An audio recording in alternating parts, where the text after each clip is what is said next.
Қазақстан тұңғыш президенті күні, Қазақстан халқының тойы, мемлекетіміздің мерекесі. Ел үшін көтеріп наршығында сенімі нық сезілетін үнінде. Аты озған дүниедегі түбірде Нұрсұлтанмен кім мақтанбас бүгінде. Қазақстан мемлекетінің тұңғыш президенті күніне арналған мерекелік салтанатты жиын ашық деп жарияланады.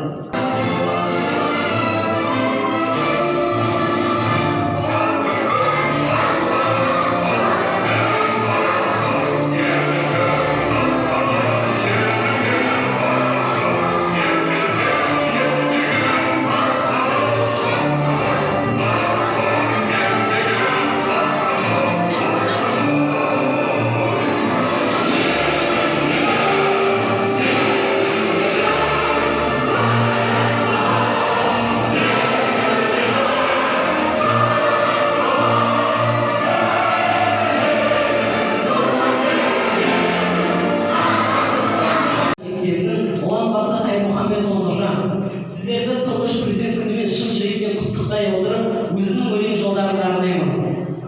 Азаттықпен елге қонды тоқсанбақ, қазақ ел ойындауда досмаңдар. Елбасының еңбегіне нұрлана, қазағымның мерейі тұр аспанда. Елі үшін болса салып қиырдан, ықпағаны шауып балық қиыннан. Мерекеңіз құтты болсын көпшілік, елбасының құрметіне жиылған. Мен Исатай Тайманов атындағы номері 27-ші орта мектептің 10-ші сынып оқушысы, биылғы бітіруші жас түлек Сейсенова арнаймын. Сіздерді шын жүректен Қазақстан Республикасының тұңғыш президенті күні мерекесімен құттықтаймын. Бұл күн барша отандастарымызды бақыт пен берекеге бастайтын күн. Бұл күн біздің тарихымыздың жаңа ақ парағы ашылған күн. Дәл осы күні, дәлірек айтқанда, 1991 жылы желтоқсанда халқымыз жұдырықтай жұмылып, өз тәуелсіздігінің тұғырына қолдырған болатын. Тұңғыш ұлттық сайлаудың нәтижесінде халықтың қалауымен тұңғыш президентіміз Нұрсұлтан Әбішұлы Назарбаев ұлттың көшбасшысы ретінде тағайындалып, ел тізгінін қолға алған болатын. Сол күннен бастап біз ұлттық жаңғырып, орнымыздан қайта тұрып, көптеген дамуларға қол жеткізген болатынбыз. Бүгінгі күннің өзінде біз көптеген асуларды бағындырдық.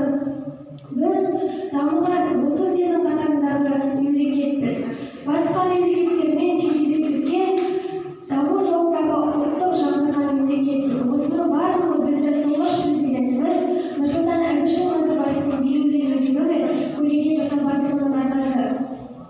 Осы айтулы мерекеде барлықтарыңызға зор денсаулық, отбасыларыңызға бақыт пен шаттық және де елімізде тек қана жақсылық болсын деп тілеймін. Нұрсұлтандай нұрланған бүкіл